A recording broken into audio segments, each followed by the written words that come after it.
If you're going to work with data, you have to have some data and you have to have it in Google Sheets.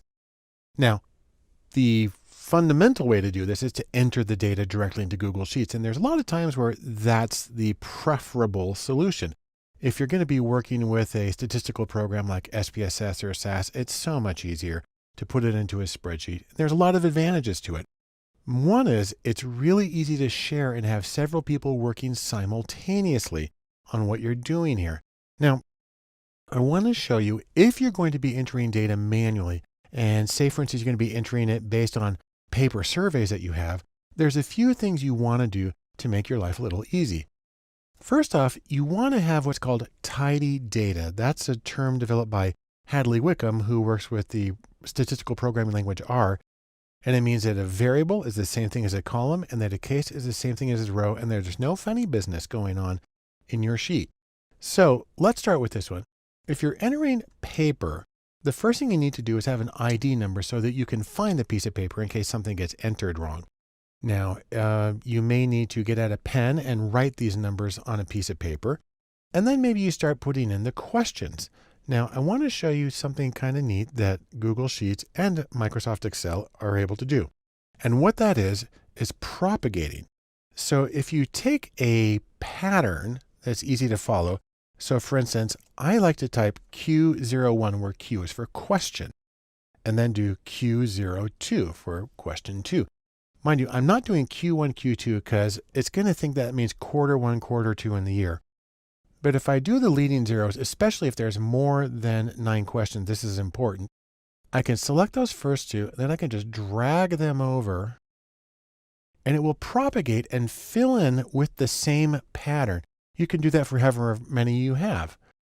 And then what I'm going to do is I'm going to take this top column, I'm going to put it in bold, and maybe I will even center the columns. You don't have to, and there is a precedent for text columns being justified to the left and numbers being justified to the right. It's up to you. Sometimes I just like to do this so that the labels are directly above the numbers and it's a little easier to see what's going on. And then I'm going to freeze the top row by simply dragging this bar down. And now when you scroll up and down, that top row stays put. If you're going to be entering data from pieces of paper, like I said, you need ID numbers. And so you go like this, 1, 2, 3, and it can propagate that same pattern. So I'll drag it down a little bit. And now we've got the numbers. As long as those match up with what's on your paper, you're good to go. If several people are entering the data, then you might want to be able to separate who has what.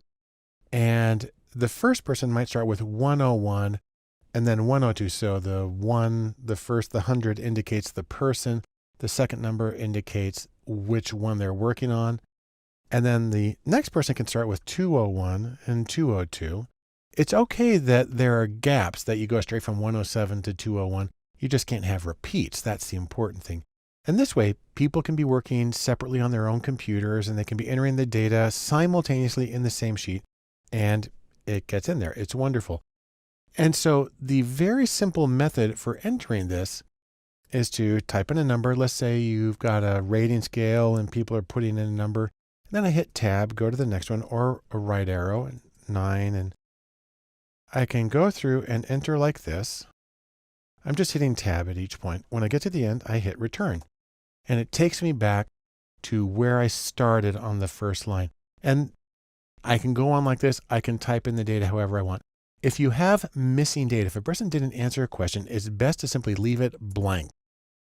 And then if they typed in something, you can put in 8, although I would hope that they didn't type in something on what's supposed to be a numerical variable.